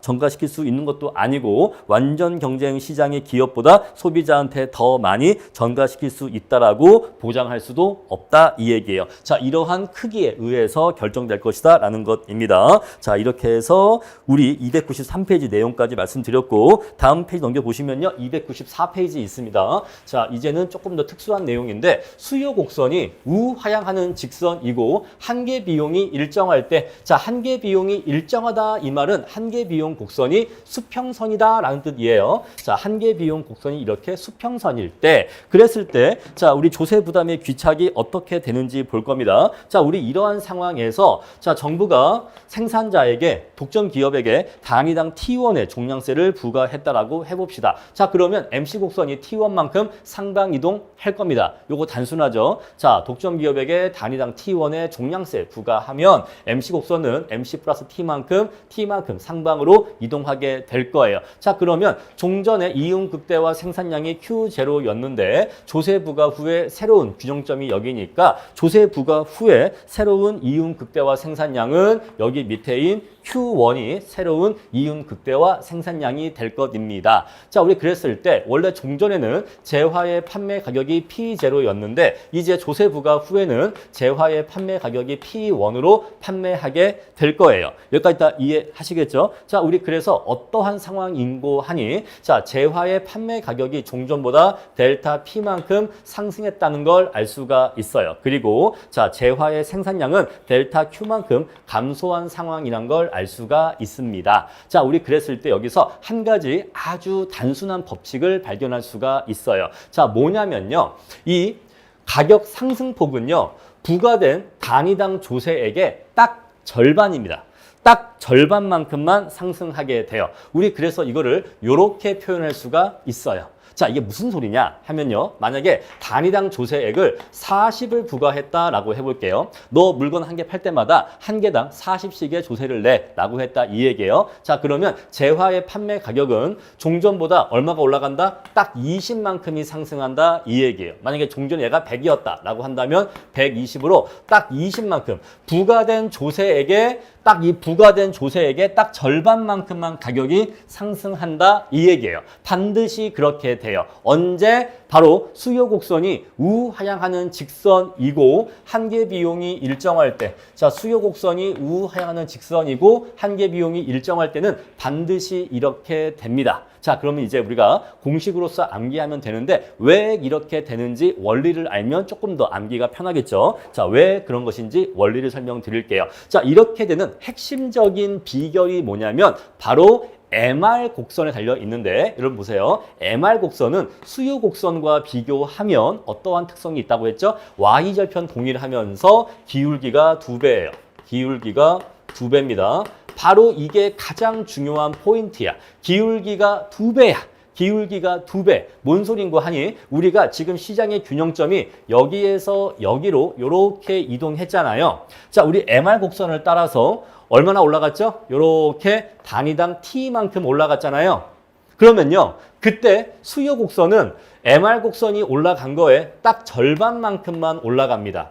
왜냐하면요, 자, 반대로 얘기해 봅시다. 반대로 우리는 지금까지 내려가는 쪽으로만 얘기를 해왔기 때문에 올라가는 쪽으로 얘기하면 좀 어색해. 그래서 우리가 원래 얘기하던 익숙하던 방향인 내려가는 방향으로 얘기해 봅시다. 자, MR 곡선은 수요 곡선보다 기울기가 2배예요. 따라서 자, 수요 곡선이 요만큼 내려갈 때, 수요 곡선이 한 20만큼 내려갈 때 MR 곡선은 기울기가 2배이기 때문에 얼마나 내려간다? 40만큼 내려간다 이 얘기예요. 이제 이해가 되시겠죠? 자, 반대로 얘기하니까 이해가 되죠? 수요 곡선이 20만큼 내려갈 때 그때 MR 곡선은 기울기 2배이기 때문에 MR 곡선은 그때 40만큼 내려간다 이 얘기예요. 2배 빠르게 내려가니까. 그럼 반대로 올라갈 때는요. 거꾸로 올라갈 때는요. MR 곡선이 40만큼 올라갈 때 수요 곡선은 20만큼만 올라간다 이 얘기죠. 그래서 단위당 조세액이 40이 부과가 돼서 MR 곡선이 40만큼 위로 올라가면 그때 수요 곡선은 그 절반인 20만큼만 올라가기 때문에 자, 가격 상승 폭은 부과된 단위당 종량세액의 딱 절반만큼만 올라간다 요 얘기예요. 이해하시겠죠? 자, 그래서 이러한 원리로 인해서 이러한 관계가 성립하는 겁니다. 자, 요거는 공식이기 때문에 암기를 해 주셔야 돼요. 자, 어떠한 경우에 이러한 공식이 성립하는 건지, 자, 전제 조건 기억해 주시고 공식도 이해해 주세요. 자, 이러한 공식의 핵심 포인트는 MR 곡선이 수요 곡선보다 기울기가 2배라는 점입니다. 거기에서 이러한 특성이 도출되는 것이고, 자, 그러면요, 정부가 40만큼의 조세를 부과했었을 때, 자, 이게 딱 절반 절반씩, 자, 소비자에게 20, 생산자에게 20만큼 딱딱 반반씩 조세가 부과된다면, 전가된다면 소비자와 생산자가 조세 부담을 절반씩 부담하게 된다는 걸 의미하죠. 따라서 3번 보시면 이것은 독점기업에 부과된 단위당 조세액의 정확히 절반이 소비자에게 전가됨을 의미한다. 50%가 전가된다는 것을 의미한다. 이 얘기예요. 아시겠죠? 자, 우리 이러한 특성이 있다는 거. 자, 그 다음에 내용 보시면요. 단위당 조세액보다 조세의 전가가 더 크게 이루어지는 경우라고 나와 있는데, 자, 이거는요. 두 가지 조건이 필요합니다. 첫 번째는 MC가 일정해야 돼요. 자, MC가 이렇게 일정하기 때문에 MC 곡선은 수평선이어야 됩니다. 자, 그리고 수요 곡선은요. 수요의 가격 탄력성이 1보다 크면서 일정해야 돼. 그래서 수요의 가격 탄력성이 1보다 크면서 일정해야 됩니다. 요 두 가지 조건을 모두 다 충족해야 돼요. 자, 요것과 요것. 그래서 MC 곡선은 일정한 수평선이어야 돼. 그리고 and 수요 곡선의 가격 탄력성은 1보다 크면서 일정해야 됩니다. 자, 수요 곡선의 가격 탄력성이 1보다 크면서 일정한 형태일 때는 수요 곡선이 어떠한 함수식일 때냐면은, 자, 요러한 함수식일 때예요. 자, Q는 A 곱하기 P의 마이너스 알파승의 형태로 주어져 있었을 때 우리 이러한 수요 곡선은 수요의 가격 탄력성의 크기가 입실론의 크기가 알파 값으로 일정하다라고 얘기합니다. 아시겠죠? 자, 수요 곡선의 함수식이 이렇게 주어져 있으면 수요의 가격 탄력성의 크기가 바로 여기 알파 값이에요. 만약에 수요 함수가 이렇게 주어져 있다고 해볼게요. 자, 어떠한 수요 함수가 자 200 곱하기 P의 마이너스 2승이다. 이렇게 주어져 있다라고 한다면 이러한 수요 함수의 가격 탄력성은 2예요. 가격 탄력성은 2이고 항상 2로 일정합니다. 자, 우리 요거를 그림을 그리면 이렇게 우하향하는 곡선 형태로 수요 곡선 그릴 수가 있는데 요점에서나 그 어떤 점에서 수요의 가격 탄력성의 크기를 구한다고 해도 전부 다 2가 나와요. 전부 다 2가 나옵니다. 수요 곡선상의 모든 점에서 점 탄력성이 2가 나오는 그러한 특성을 갖고 있어요. 자, 그래서 요 앞에 요 A 자리에 개수가 무엇인지는 전혀 중요하지 않아. 요 앞에 개수가 무엇인지는 전혀 중요하지 않고요. 얘가 뭐 20이 나오든 뭐 150이 나오든 3이 나오든 요거 개수는 전혀 중요하지 않고 오로지 무엇만이 중요하다? 바로 요거예요. P 머리 위에 있는 요거 알파 값. 요 마이너스 중요하지 않고 요 뒤에 있는 알파 값. 요게 바로 수요의 가격 탄력성입니다. 아시겠죠? 자, 그래서 만약에 하나만 더 해볼게요. 만약에 수요 함수식이 어떻게 주어져 있냐면, 자, Q는 자 15 P의 마이너스 3 이렇게 주어져 있다라고 한다면 이러한 수요 함수는 수요 곡선상의 그 어떠한 점에서도 수요의 가격 탄력성이 3으로 일정한 거예요. 3으로 일정한 겁니다. 요 값이 3이니까요. 자, 우리 그리고 수요 함수가 요렇게 주어져 있을 수도 있는데 만약에 P를 이쪽으로 보낸다면 수요 함수식이 요렇게 제시될 수도 있어요. 자, 요렇게 제시되어 있어도 요 식과 요 식은 완벽하게 동일한 식이라는 거 알고 계시겠죠? 자, P가 이쪽에 있냐, 이쪽에 있냐, 그 차이일 뿐이지 완벽하게 동일한 수식입니다. 자, 우리 그래서 요렇게 수요 함수가 이런 식으로 또는 이런 식으로 주어져 있으면 여기에 있는 이 P의 승수값이 바로 입실론 값이고 여기에 이렇게 주어져 있으면 여기 P 머리 위에 있는 요 승수값이 바로 입실론 값이다. 이렇게 기억해 주시면 돼요. 자, 우리 그래서 수요 함수가 이러한 함수식꼴로 주어져 있으면 수요의 가격 탄력성이 알파 값으로서 일정한 형태인데 자, 그냥 일정하면 안 되고 1보다 크면서 일정해야 됩니다. 따라서 1인 경우는 안 돼. 1인 경우는 안 되고 자, 1보다 크면서 일정해야 되니까 보통 시험 문제에는 알파 값을 2나 3으로 많이 주어지게 되겠죠. 자, 우리 이러한 경우에는 어떠한 일이 발생하는지 한번 봅시다. 자, 현재 이러한 경우에서 정부가 생산자에게 단위당 T1의 종량세를 부과했다라고 해볼게요. 자, 그럼 종전의 이윤 극대화 생산량은 MR 이꼬르 MC인 점에서 여기에서 이윤 극대화 생산량 결정을 하고 그때 재화의 가격은 P0의 가격으로서 결정을 했었을 겁니다. 그렇죠? 자, 그런데 이제 조세가 부과되었으니까 되니까 새로운 이윤 극대화 생산량은요 바로 요 점에서 새로운 이윤 극대화 생산량 결정될 것이고 그때의 재화의 가격은 수요 곡선상의 높이인 P1으로서 결정이 될 거예요. 자, 우리가 지금 그래프를 봐도 알지만 정부가 부과한 단위당 조세액의 크기는 요 세로 길이거든요. 요 세로 길이 요만큼의 단위당 종량세를 부과했습니다. 그런데 상승한 재화의 가격의 폭은요 이만큼이나 가격이 상승해 버렸어요. 가격이 요만큼이나 상승해 버렸습니다. 만약에 우리가 숫자를 넣어서 예시한다면 만약에 여기다가 20이라는 숫자를 넣었을 때 요거는 20보다 더 큰 숫자가 나온다는 거죠. 자, 우리 그랬을 때 얼마나 가격이 올라가는지를 구할 수 있는 공식이 있는데 우리 이러한 공식을 여러분들이 암기해 주셔야 돼요. 자, 요 내용은 그냥 공식을 암기해서 푸시는 게 가장 쉽고 빠릅니다. 자, 요거 지울게요. 자, 만약에 우리가 현재 이 경우에 수요의 가격 탄력성이 2로서 일정하다라고 해보겠습니다. 자, 그럼 여기다가 2를 집어넣으시면 돼요. 이필론 자리에 2를 넣으시면요. 자, 얘가 1 빼기 2분의 1이니까 분모가 2분의 1이어서 얘가 번분수니까 2t가 나오겠죠. 따라서 우리 이러한 경우에는 t 자리에 20이 들어가면 2배이기 때문에 그때 가격은 40만큼 상승하는 것으로 나오게 돼요. 자, 따라서 부과된 종량세액은 20인데 재화의 가격은 40만큼 20보다 더 크게 증가했기 때문에 소비자에게 100% 이상의 조세 전가가 발생한다는 걸 알 수가 있죠. 자, 재화의 가격이 부과된 세액보다 더 크게 상승하는 경우에는 100% 이상의 조세 전가가 발생한다는 거 알 수 있습니다. 자, 만약에 우리 수요의 가격 탄력성이 2가 아니라 3으로 일정하다라고 해볼게요. 여기다가 3 넣어볼게요. 자, 3을 넣어보면요. 여기 3 들어가겠죠. 그럼 3분의 3 빼기 3분의 1이니까 3분의 2가 되고 번분수 해주면 2분의 3t가 됩니다. 자, 그랬을 때 여기다가 t에다가 20을 넣어주면요.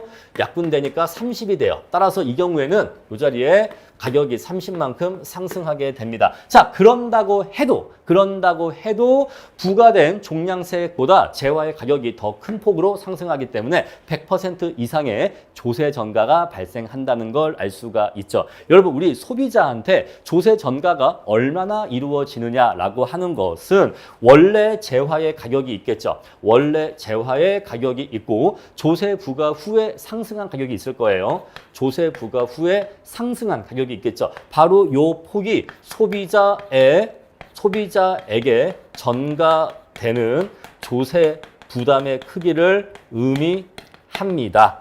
그렇죠? 자, 우리 요 크기를 한번 A라고 해볼까요? 자, 그리고 부과된 단위당 세액을 T라고 할게요. 자, 그랬을 때 A하고 T의 크기를 비교하셨을 때 만약에 A가 더 크다라고 한다면 100% 이상의 조세 전가가 이루어졌다라는 걸 알 수가 있죠. 왜냐하면 자, 부과된 세액은 20인데 자, 상승한 재화의 가격은 뭐 30이다라고 한다면 부과된 세액보다 재화의 가격이 더 많이 상승했기 때문에 우리 이러한 경우에는 100% 이상의 조세 전가가 발생했다고 얘기할 수가 있고 만약에 둘이 같다라고 한다면 100%의 조세 전가가 발생했다라고 얘기할 수가 있고 만약에 이렇다라고 한다면 자, 부과된 조세액 중에 일부만이 가격 상승으로서 소비자에게 전가되었으니까 이때는 100%보다 낮겠죠. 이때는 일부가 전가되었다라고 얘기할 수가 있는 거예요. 이 개념 이제 이해하시겠죠? 자, 따라서 부과된 세금은 20인데 재화의 가격은 30만큼 또는 40만큼 상승했기 때문에 부과된 조세액보다 더 큰 폭으로 가격이 상승했기 때문에 소비자에게 100% 이상의 조세 전가가 발생한다는 거 알 수가 있습니다. 자, 그래서 정리하면요. 자, 우리 독점 시장에서 MC 곡선이 수평선, MC의 가격이 일정하게 주어져 있고 MC의 크기가 일정하고 수요 곡선이 수요의 가격 탄력성의 크기가 1보다 크면서 일정한 경우에는 이러한 관계가 성립한다라는 거 요거 공식으로 암기해 주세요. 자, 이렇게 하고 요거는 넘어가도록 하고요. 자, 그 다음에 보충 설명 잠깐 보겠습니다. 자, 우리 교과서에 실려 있는 고난도 논점은요, 고난이도 논점입니다. 자, 따라서 원래는 버리고 가도 되는 논점이에요. 따라서 시간이 없으신 분들은 요 보충 설명 내용을 버리고 가셔도 괜찮다. 그런데 혹시 버릴 땐 버리더라도 한 2분 정도는 시간 괜찮지 않나라는 게 저의 생각이에요. 그래서 요 논점은 고난이도 논점이기 때문에 출제 확률 자체도 낮아요. 출제 확률 자체도 낮기는 하지만 아주 심플하게 한 2분 정도의 시간만 드리면 대비할 수 있어서 혹시 나왔을 때 맞출 수도 있기 때문에 결론만 암기하자 요 얘기예요. 자, 이것의 원리를 제대로 그래프를 통해서 설명드리려면 첫 번째 엄청나게 복잡한 그래프가 나와야 돼요. 여러분들이 지금까지 보셨던 그래프 중에서 가장 복잡한 그래프가 나와야 되고 두 번째 설명하는 데 시간도 오래 걸립니다. 그런데 그렇게 힘들게 설명을 해도 정작 시험에는 그 과정이 나오는 게 아니라 그래서 결론을 물어보기 때문에 우리는 조금 효율적으로 1번, 2번 건너뛰고 3번 결론만 한번 암기를 해보자라는 것입니다. 자, 따라서 바쁘신 분들은 그냥 넘어가셔도 되고 혹시 궁금하신 분들은 한 2분 정도만 시간을 내달라라는 것이에요. 자, 우리가 독점 시장에서 자, 우리 독점 기업에게 종량세를 부과할 수도 있고 종가세를 부과할 수도 있는데 자, 어떠한 세금을 종량세로 부과할 때와 종가세로 부과할 때의 효과의 차이를 한번 비교해보자 이 얘기예요. 자, 그런데 먼저 앞에 나와 있지만 완전 경쟁 시장이라면 자, 첫 번째 생산량의 감소폭이 동일하게 조세를 부과하거나 또는 두 번째 가격 상승폭이 동일하게 조세를 부과하는 경우에는 자, 무슨 소리예요? 생산량 감소폭이 동일하게 종량세와 종가세를 부과했었을 때 또는 두 번째 가격 상승폭이 동일하도록 종량세와 종가세를 부과했었을 때 자, 완전 경쟁 시장이라면 소비자의 부담이나 생산자의 부담이나 조세 수입에 차이가 있다 없다? 아무런 차이가 없다 이 얘기예요. 자, 무슨 소리인고 하니 생산량 감소폭이 동일하게만 부과한다면 어떠한 세금을 종량세로 부과하건 종가세로 부과하건 소비자 부담의 크기, 생산자 부담의 크기, 조세 수입 이런 것들에 아무런 차이가 없다는 얘기예요. 그리고 자, 가격 상승폭이 동일하도록 종량세와 종가세를 각각 부과한다면 그러면은 세금의 형태는 종량세, 종가세로 형태가 다르지만 결국 내용적으로는 아무런 차이가 없다는 겁니다.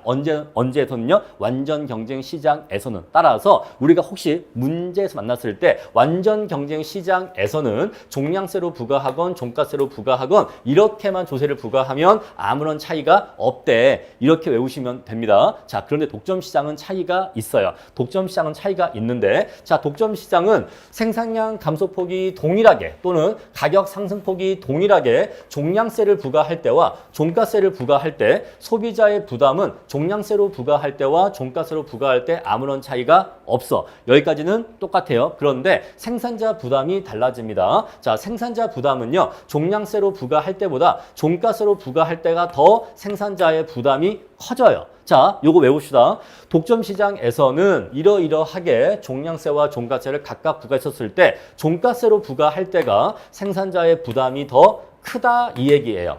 아시겠죠? 자, 그리고 전체적인 조세 수입도 그래서 종가세일 때가 더 정부가 징수하는 조세 수입이 많다는 겁니다. 자, 보세요. 소비자가 내는 조세의 부담이 똑같아. 그죠? 자, 종가세일 때는 소비자가 내는 조세액은 똑같은데 생산자가 내는 조세액은 증가한대. 그럼 얘가 A고 얘가 B라고 한다면 A 더하기 B 한 게 조세 수입이잖아요. 따라서 얘가 증가하기 때문에 조세 수입은 당연히 증가할 수밖에 없는 거죠. 이해하시겠죠? 자, 그래서 결국 핵심적으로는 이것만 외우시면 되는 거예요. 결국 핵심적으로는 이것만 외우시면 되는 겁니다. 자, 독점 시장에서 1번처럼 또는 2번처럼 각각 종량세를 부과할 때의 생산자 부담의 크기와 즉 생산자가 내는 조세의 크기와 자, 종가세를 부과할 때의 생산자가 내는 조세의 크기를 비교해 보면 종가세로 부과할 때 생산자가 내는 조세 부담의 크기가 더 크다 이 얘기예요. 자, 독점 시장, 종가세, 생산자 부담 이렇게 외우시면 돼. 독점 시장 에서 종가세로 부과하면 생산자 부담이 더 커진다. 이것만 기억하시면 됩니다. 자, 그러면 소비자 부담은 동일한데 생산자 부담은 증가하니까 요 양자의 합인 정부의 조세 수입은 당연히 더 증가할 수밖에 없죠. 언제가 종가세로 부과할 때가 종량세로 부과할 때보다 더욱더 많은 조세 수입을 얻을 수 있다 이 얘기예요. 아시겠죠? 자, 이 정도 설명드리고 넘어가도록 할게요. 어차피 이거는 결론만 이렇게 암기해서 문제 나왔을 때 결론만 보고서 답을 찍으시면 됩니다. 자, 이거를 그래프 그려서 푼다는 건 현실적으로 기대하기 힘드니까 이 정도 결론만 암기하고 넘어가도록 하겠습니다. 자, 우리 다음 페이지 보시면요. 이제 과점 시장에서의 조세의 귀착인데 중요하지 않아요. 자, 우리가 지금까지 중요한 내용은 295페이지까지가 중요한 내용이었고 296페이지 과점 시장, 독점적 경쟁 시장의 내용은 중요하지 않습니다. 시험에도 거의 나오지 않기 때문에 가볍게 한번 읽어보시고 넘어가시면 될 것이다. 요 얘기예요. 자, 교과서에 어떠한 내용 실려 있는지 가볍게 한번 같이 읽어보고 끝내겠습니다. 자, 과점 시장은요. 여러분, 과점 시장이 뭐죠? 소수의 기업이 존재하는 시장이에요. 보통은 우리가 두 개를 전제하는데 꼭 두 개를 말하는 건 아니고 뭐 몇 개 정도를 얘기합니다. 몇 개라고 딱 정해진 건 아니에요. 뭐 예를 들어서 9개까지는 과점 시장이다. 이런 거 없습니다. 다만 그냥 몇 개 정도의 소수의 기업이 존재한다. 이렇게 보시면 돼요. 보통 우리 경제학 시험은 두 개의 기업이 존재하는 경우를 많이 상정하고 우리 이러한 경우를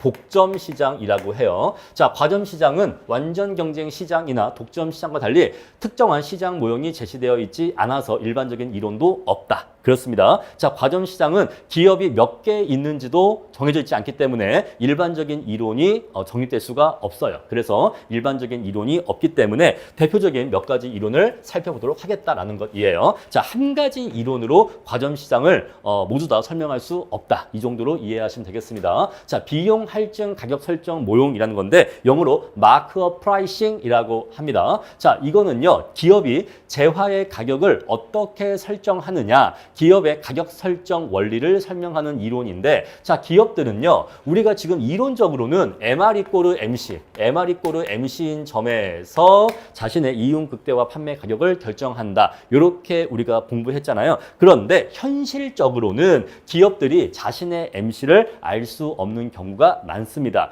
자, 여러분, 우리가 MC 곡선 그러는데 사실 MC 곡선이라고 하는 거는요, 우리가 이론적으로 상정하는 곡선이지 실제로 기업들이 자신의 MC 곡선을 파악하고 있는 건 아니에요. 어디까지나 이론적인 개념입니다. 자, 그런데 기업은요, 한 가지는 확실하게 알 수가 있어요. MC는 잘 모르지만 AC는 확실하게 알 수 있습니다. 자기네 총 생산 원가를 구할 수가 있죠. 그러면 그 총 생산 원가를 나누기 제품 수로 해주면 제품 한 개당 생산 원가인 평균 생산 원가 AC는 기업들이 확실하게 알고 있어요. 그렇죠? 자, 그래서 기업들은요, 자신들이 알고 있는 요 평균 생산 비용에다가 일정률의 마진율, 일정의 마진율을 얹어서 요걸 얹어서 재화의 판매 가격을 결정하는 원리라고 보는 거예요. 이해하시겠죠? 현실의 기업들은 이런 식으로 재화의 판매 가격을 많이 결정하더라라는 것인데, 여러분 실제로 여러분들이 아시는 기업 중에서 이런 식으로 가격을 설정하는 기업이 바로 코스트코예요. 코스트코. 자, 코스트코가 바로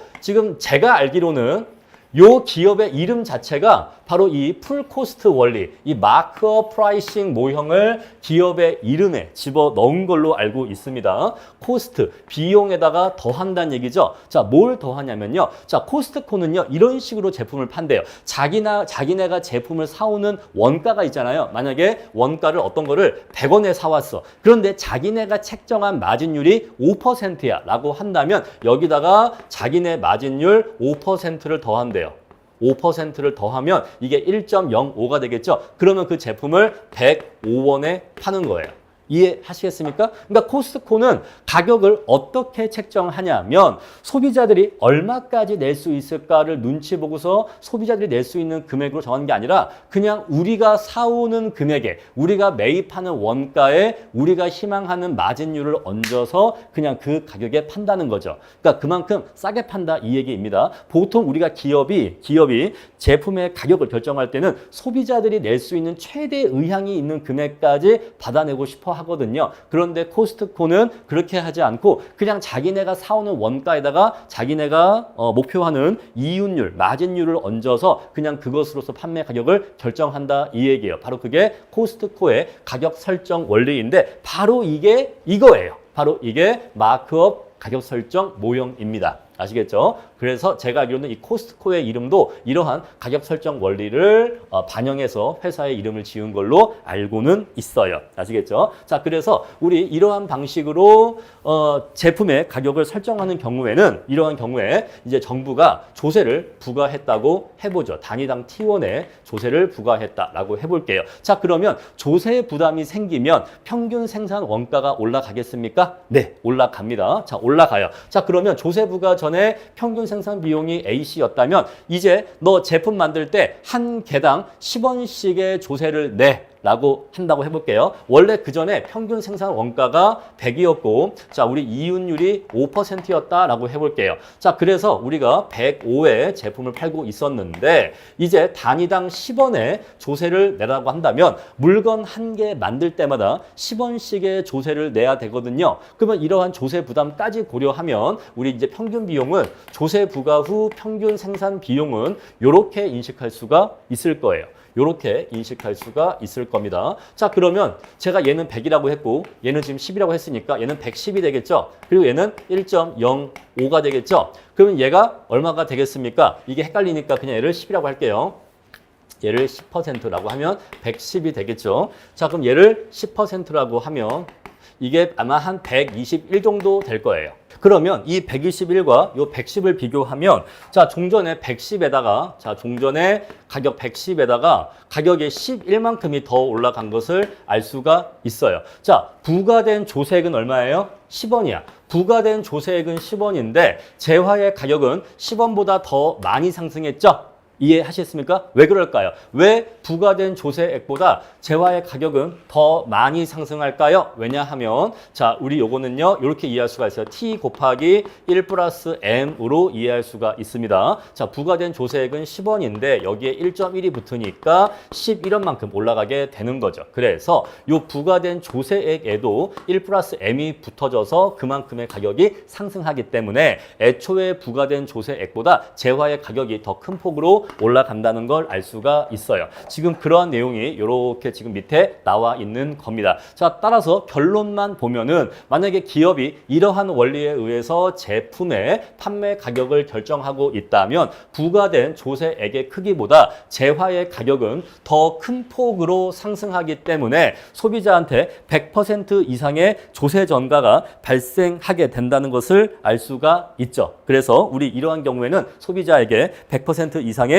조세 전가가 발생하게 된다는 걸 알 수가 있습니다. 그래서 마지막 3번 보시면요. 자, 우리 부과된 세액은 100원인데 소비자 가격은 120원만큼 상승이 되기 때문에 100원보다 더 많이 상승하죠. 따라서 부과된 조세액 이상이 소비자에게 전가되고 있음을 알 수 있다라는 것입니다. 자, 그래서 기업이 가격을 이런 식으로 설정하는 경우에는 부과된 조세액 이상으로 소비자에게 조세 부담이 전가된다라는 것을 알 수 있다. 요 내용이에요. 자, 그 다음에 매출의 극대화 모형이 있는데 자, 매출의 극대화 모형은요. 기업이 이윤 극대화를 추구하는 게 아니라 최대한 많이 파는 걸 목표로 한다 이 뜻이에요. 자, 기업이 최대한 많이 파는 걸 목표로 하면은 자, 조세를 정부가 조세를 부과한다고 해도 이거를 제품의 가격 인상을 통해서 소비자한테 전가하기 쉬울까요? 어려울까요? 어려워요. 왜냐하면 지금 기업은 제품을 최대한 많이 파는 것을 목표로 하고 있는데 자, 정부가 조세를 부과했다고 해서 재화의 판매 가격을 조세분을 넣어서 재화의 가격을 인상해버리면 그것만큼 판매량이 감소하게 될 겁니다. 따라서 이러한 경우에는 전가가 어려워요. 제품의 가격을 인상시키기가 어렵다. 그래서 소비자에게 조세의 전가가 어렵다라는 것입니다. 여러분, 가장 쉽게 기업이 소비자에게 조세 부담을 전가시키는 방법은 제품의 가격을 인상시키는 방법이에요. 아시겠죠? 그런데 매출의 극대화를 추구하는 경우에는 최대한 많이 파는 게 목표이기 때문에 제품의 가격을 올리기가 어렵다. 이렇게 이해하시면 됩니다. 자, 그 다음에 가격 선도 모형인데 자, 우리 어떤 시장에는요. 선도 기업이 있고 추종 기업이 있어요. 예를 들어서 우리가 치킨 시장이라고 한다면 교촌 치킨이 있고요. 또 뭐가 있냐면 BH 뭐더라? 그 BBQ, 그래, BBQ죠? 치킨을 잘 안 먹어서. 죄송해요, BBQ. 자, 이러한 회사들이 선도 기업이에요. 그죠? 대표적인 선도 기업이고요. 자, 추종 기업은 그 외에 뭐 이름 좀 작은 치킨도 있죠. 뭐 네네 치킨, 뭐 네네 치킨도 있고 또 69개 치킨인가 요새 이런 거 있더라고요. 자, 이런 것들이 추종 기업이야. 자, 그랬을 때 얘네들은요, 치킨 가격을 올리고 싶어도 못 올리고 있는데 선도 기업이 치킨 가격을 인상하면 그러면 그제서야 안심하고 따라서 가격을 인상합니다. 바로 이게 가격 선도 모형이야. 선도 기업이 가격을 인상시키면 추종 기업도 선도 기업을 추종해서 따라가기 때문에 가격을 따라서 올리는 것을 가격 선도 모형이라고 해요. 자, 이랬을 때는요, 정부가 치킨 업계, 치킨 회사들한테 조세를 부과했다고 해볼게요. 자, 그랬을 때, 야, 치킨 회사들아, 앞으로 치킨세를 내라. 앞으로 치킨 한 마리 팔 때마다 1,000원씩의 세금을 내라. 이렇게 치킨세를 부과했다라고 해볼게요. 그랬을 때 가격 선도 모형에 의하면, 자, 이러한 치킨세를 반영하기 위해서 선도 기업이 치킨 가격을 얼마? 이렇게 인상하겠죠. 이렇게 선도 기업이 가격을 인상하면 그래야지만 추종 기업이 따라서 가격을 인상해서 소비자에게 조세 부담의 일부를 전가할 수 있다. 이러한 모형으로 이해하시고 넘어가시면 됩니다. 자, 그 다음에 카르텔 모형인데, 자, 여러 개의 기업들이 모여서 야, 우리 이렇게 협력을 해서 마치 하나의 거대한 독점 기업처럼 행동할래? 원래는 우리가 하나하나의 개별적인 기업이지만 우리가 힘을 합쳐서 똘똘 뭉쳐서 하나의 거대한 독점 기업처럼 행동할래? 바로 이게 카르텔이야. 바로 이게 한국말로 담합입니다. 자, 대표적으로 오펙이라고 하는 대표적인 담합체가 있어요. 오펙은 그 석유 수출국들의 모임인데, 이 오펙은 석유 수출 국가들이 모여서 석유의 가격을 결정하고 석유의 생산량을 결정하는 카르텔이에요. 여기에서 석유의 생산량과 석유의 가격이 결정됩니다. 아시겠죠? 자, 그래서 여러 개의 산유국들이 있는데 이 산유국들이 모여서 하나의 거대한 독점 기업처럼 행동을 해요. 자, 이렇게 독점 기업으로 행동하게 되면 이러한 독점 기업은 개별 기업으로 있을 때보다 소비자에게 더 많이 조세를 전가할 수 있을까요? 네, 더 많이 전가할 수 있을 거예요. 만약에 이러한 각각의 기업들이 개별적으로 행동한다면 서로 경쟁을 하기 때문에, 서로 경쟁하는 것 때문에 함부로 소비자에게 가격을 인상시켜서 조세 부담을 전가시키기가 어려워. 그런데 자, 이들이 똘똘 뭉쳐서 야, 우리끼리는 경쟁하지 말자. 그래서 똘똘 뭉쳐서 이렇게 하나의 독점 기업처럼 행동한다면 더욱더 힘이 강해지기 때문에 소비자에게 조세 부담을 더 많이 전가시킬 수 있다. 이렇게 설명을 합니다. 이해하시겠죠? 자, 이렇게 해서 기타 모형 설명했고요. 자, 독점적 경쟁 시장에서의 조세의 귀착인데 이게 이제 마지막 내용이네요. 자, 독점적 경쟁 시장은요, 시장 내 기업의 수가 수십에서 수백 개 정도로 아주 많은 시장의 형태를 독점적 경쟁 시장이라고 합니다. 완전 경쟁 시장처럼 많진 않지만 그래도 과점 시장보다는 많은 게 독점적 경쟁 시장이에요. 자, 우리가 기업의 개수가 완전 경쟁 시장이 가장 많고 독점 시장이 가장 적죠. 왜냐하면 독점 시장은 한 개밖에 없으니까요. 자, 과점 시장은 우리가 몇 개 정도 소수의 기업이 존재한다라고 했죠. 소수의 기업. 보통은 우리가 2개를 전제로 시험에 많이 나오는데 꼭 2개가 아니라 몇 개 정도로 이해하시면 돼요. 자, 그러면 완전 경쟁 시장처럼 아주 많은 것도 아닌데 과점 시장처럼 아주 적은 것도 아니야. 바로 이 사이에 뭐가 있다? 독점적 경쟁 시장이 있다. 이 얘기예요. 독점적 경쟁 시장. 자, 그래서 독점적 경쟁 시장 여러분들이 이미지화 하실 때는 수백 개 정도의 기업이 있다. 이렇게 이해하시면 돼요. 수백 개 정도가 있다라고 이해하시면 되고, 자, 여러분들 동네에 있는 미용실이나 식당 이런 것들, 뭐 학원 이런 것들을 독점적 경쟁 시장의 대표적인 업종이라고 보시면 됩니다. 뭔 소리인 거 아니에요, 여러분? 우리 동네 미용실 많아요, 적어요? 많죠? 한 동네마다 미용실 아마 수십 개씩은 있을 겁니다. 그죠? 한 동네마다 미용실이 수십 개씩은 있을 거고 식당도 수십 개는 있고 학원도 수십 개는 있을 거예요. 그런데 이 미용실에서 제공하는 서비스가 모두 다 동일합니까? 아니요. 가격도 다르고 실력도 달라요. 자, 식당도 메뉴도 다르고 가격도 다르고 음식 맛도 달라요. 학원도요. 학원비도 시기도 다르고 강사들의 수준도 달라요. 그래서 자, 미용실도 많고 식당도 많고 학원도 많은데 이 많은 기업들이 동질적인 재화나 서비스를 생산하는 게 아니라 약간씩은 이질적인 재화나 서비스를 생산합니다. 자, 우리 완전 경쟁 시장에서는요, 모든 재화와 서비스가 동질적이라고 보죠. 그런데 독점적 경쟁 시장은 이질적인 재화를 생산한다라고 봅니다. 자, 그런데 이질성이 있기 때문에 무엇이 생기느냐? 바로 독점력이 생긴다 이 얘기예요. 자, 왜 제가 이것을 독점력이라고 표현하냐면 그래야지만 우리가 특정한 기업에 목을 매게 되거든요. 자, 빵집이 여러 개가 있어. 아니, 식당이 여러 개가 있어. 근데 그 중에서 맛집이 있어. 여러분, 맛집에 가면 사람들이 막 1시간씩, 2시간씩 줄을 섭니다. 왜 그렇게 줄을 서서 밥을 먹죠? 옆에 다른 식당도 있는데 꼭 그 집 음식이 먹고 싶어서. 왜 그럴까요? 그 집 음식은 다른 식당 음식과는 뭔가 다른 게 있으니까. 자, 그래서 제품의 이질성이 강하면 강할수록 소비자들이 꼭 반드시 그 기업의 제품을 소비해야 될 이유가 생기나요? 네, 생기겠죠. 어떤 빵집이 있는데 이 집의 빵 맛이 다른 집에서의 빵 맛과 확실하게 달라. 이 집만의 어떤 고유한 특별한 빵 맛이 있어 라고 한다면 소비자들은 반드시 그 집 빵을 사 먹어야 되는 특별한 이유가 생기게 되겠죠. 저는 이것을 목을 맨다라고 표현을 하는데 꼭 그 제품의 그 회사의 제품에 목을 매게 된다 이 얘기예요. 자, 우리 그러한 경우에서 자, 이 맛집이 아주 유명한 맛집이